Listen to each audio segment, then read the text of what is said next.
காட்டு மேகமாய் நாம் சேர்ந்து போகலாம். பூங்கொத்தை போலவே முகம் வைத்து வாழலாம். நம் சிரிப்பை படம் பிடித்து வாழ்த்து மடல் வழங்கிடலாம்.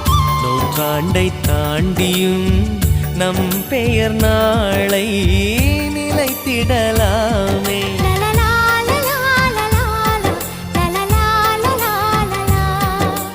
Happy new year, happy new year வந்ததே. அன்பை சொல்லி ஆசையுள்ளம் துள்ளுதே.